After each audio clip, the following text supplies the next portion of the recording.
Media వాళ్ళ ద్వారా గుండె పగిలే నిజం తెలుసుకున్న సునంద షాక్లో జీవన. మరి అసలు ఇదంతా ఎలా జరిగింది తెలుసుకునే ముందు ఇప్పటి వరకు మా వీడియోను కనుక లైక్ చేయకపోతే తప్పకుండా ఒక్క లైక్ చేయండి. మా ఛానల్ని సబ్స్క్రైబ్ చేసుకుని పక్కనే ఉన్న గంట సింబలపై ఆల్ అని క్లిక్ చేయండి. అప్పుడే మేము పెట్టే ప్రతి వీడియో మీరు మిస్ కాకుండా చూసేవచ్చు. ఇక సునంద అయితే ఆదిత్య ఆనంది గురించి ఆలోచిస్తూ ఉంటుంది. అసలు ఆనంది ఎందుకు ఇలా చేస్తుంది, తను చేసిన తప్పు చాలదు అన్నట్టు ఆదిత్యాన్ని తన వైపు తిప్పుకోవాలని చూస్తుంది. అసలు అలా జరగకూడదు. ఆనంది ఎప్పటికీ ఇంటి కోడలుగా అడుగు పెట్టడానికి వీల్లేదు. తన ఇంటి కోడలుగా అడుగు పెడితే ఎట్టి పరిస్థితిలో కూడా నేను సహించలేను. తను ఇంటి పరువు తీసి మళ్ళీ కోడలుగా ఎలా అడుగు పెడుతుంది అంటూ సునంద అయితే ఆలోచిస్తూ ఉంటుంది. అప్పుడే శశికాంత్ అయితే వస్తాడు. ఏంటి సునంద, ఏం ఆలోచిస్తున్నావంటూ అడుగుతూ ఉండగా, ఏమీ లేదు, ఇంటి పరువు తీసిన అది మళ్ళీ ఇంట్లో అడుగు పెట్టాలని చూస్తుంది. ఇంటి కోడలుగా అడుగు పెడితే నేను సహించలేను. ఆదిత్య గనుక ఆనందిని క్షమించి, మమ్మీ నాకు ఆనందియే భార్యగా కావాలి, నేను ఆనంది లేకుండా బ్రతకలేను అని చెప్తే నా పరిస్థితి ఏంటి? అలా జరగడానికి వీల్లేదు. ఎట్టి పరిస్థితిలో కూడా ఆదిత్య ఆనంది ఒక్కటవ్వడానికి వీల్లేదు. నేను ఎలాగైనా ఆదిత్య ఆనందికి విడాకులు ఇప్పించి ఆదిత్యకి మళ్ళీ పెళ్లి చేస్తాను అంటూ సునంద అయితే చెప్పంగానే ఆ మాటకి శశికాంత్ అయితే ఒక్కసారిగా షాక్ అవుతాడు. సునంద, ఏం మాట్లాడుతున్నావు? అసలు నువ్వు మాట్లాడేదానికి అర్థముందా? ఆదిత్యకి మళ్ళీ పెళ్లి చేయడం ఏంటి, వాళ్ళిద్దరికీ విడాకులు ఇప్పించడం ఏంటి, నాకు అర్థం కావడం లేదు అంటూ అనంగానే అప్పుడే ఇక సునంద అయితే చెప్తూ ఉంటుంది.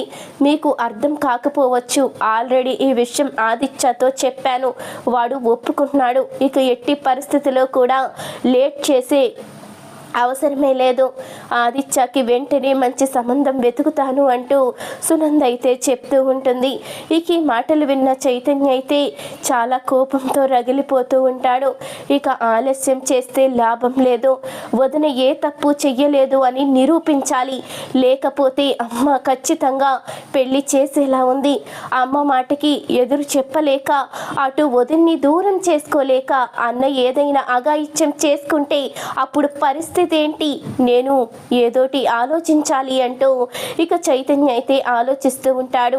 అప్పుడే ఇక జీవన్ అయితే, ఏంటి మొన్న ఏదో ప్రగల్భాలు పలికావు కదా, మీ అన్నయ్య వదిన్ని ఎవరు వేరు చెయ్యలేరు, ఖచ్చితంగా ఇద్దరు ఒకటై తీరుతారు అని చెప్పావు కదా, మరి ఇప్పుడు ఏమైంది?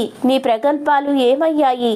అత్తయ్య గారు వాళ్ళిద్దరికీ విడాకులు ఇప్పించడం ఖాయం, ఇద్దరిని దూరం చేయడం ఖాయం, మళ్ళీ మీ అన్నయ్యకి మళ్ళీ పెళ్లి చేయడం ఖాయం అంటూ ఇక జీవన అనగానే, జీవన ఇంకొకసారి ఆ మాట మాట్లాడితే చెంప పగిలిపోతుంది అంటూ చైతన్య అయితే అంటూ ఉంటాడు.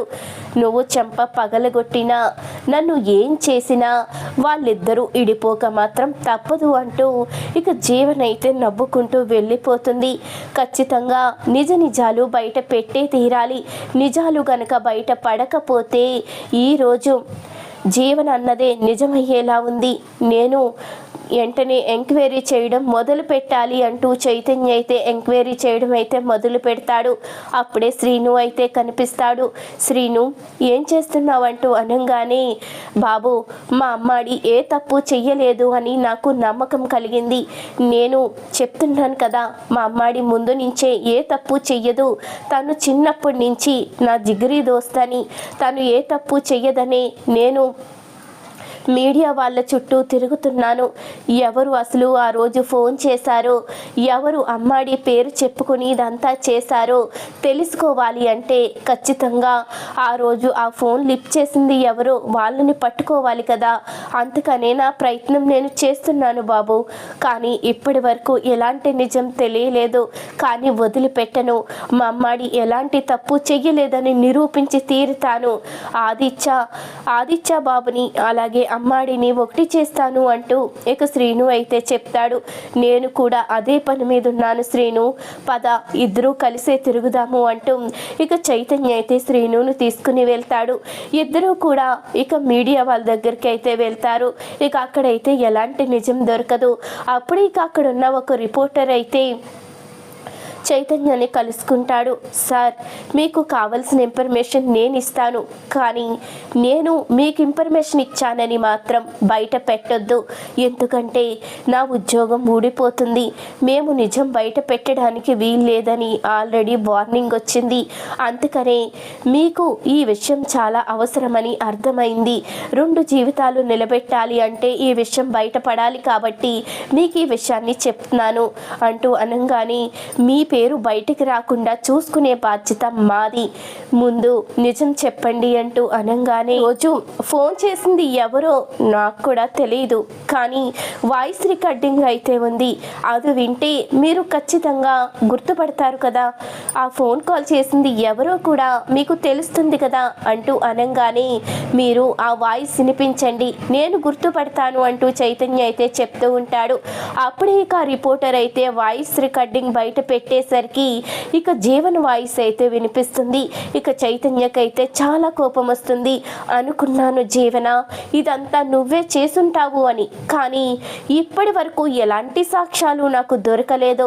ఇప్పుడు సాక్ష్యాలు దొరికాయి, నా నుంచి నిన్ను ఆ దేవుడు కూడా కాపాడలేడు అంటూ చైతన్య అయితే ఆ రిపోర్టర్ని తీసుకొని ఇక తనతో పనిచేసే మిగతా రిపోర్టర్స్ని కూడా తీసుకొని ఇక ఇంటికైతే వస్తాడు.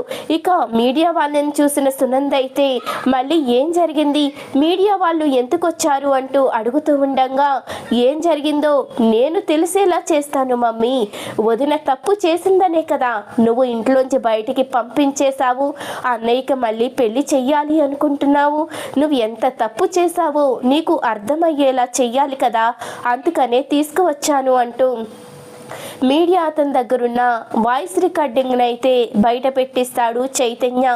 ఆ వాయిస్ రికార్డింగ్ విని ఒక్కసారిగా షాక్ అవుతుంది సునంద.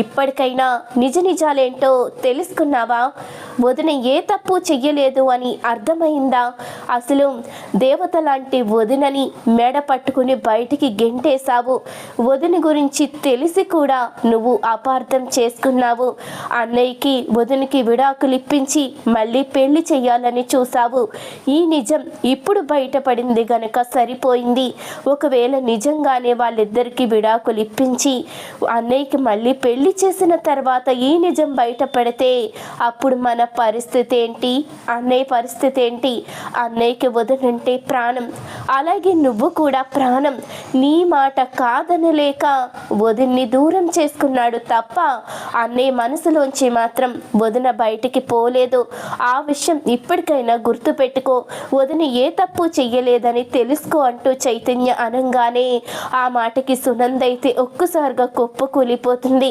నేను చాలా పెద్ద తప్పు చేశాను చైతన్య, నేను చాలా పొగరుగా బిహేవ్ చేశాను, ఆనందిని అనరాని మాటలన్నీ అన్నాను, ఆదిత్య ఆనందిని విడదీయాలని చూశాను, దేవత లాంటి కోడల్ని బాధ పెట్టి మెడ పట్టుకుని బయటికి గెంటేశాను, నేను చాలా పాపిష్టిదాన్ని, జీవన ఇంత నీచంగా దిగజారిపోతుందని అసలు అనుకోలేదు, తప్పంతా ఆనందియే చేసింది అనుకున్నాను, నాకు అసలు క్షమాభిక్ష కూడా లేదు, ఆనందికి క్షమాపణ చెప్పడానికి నా మొహం కూడా తనకి చూపించలేను అంటూ సునంద అయితే చాలా బాధపడుతూ ఉంటుంది.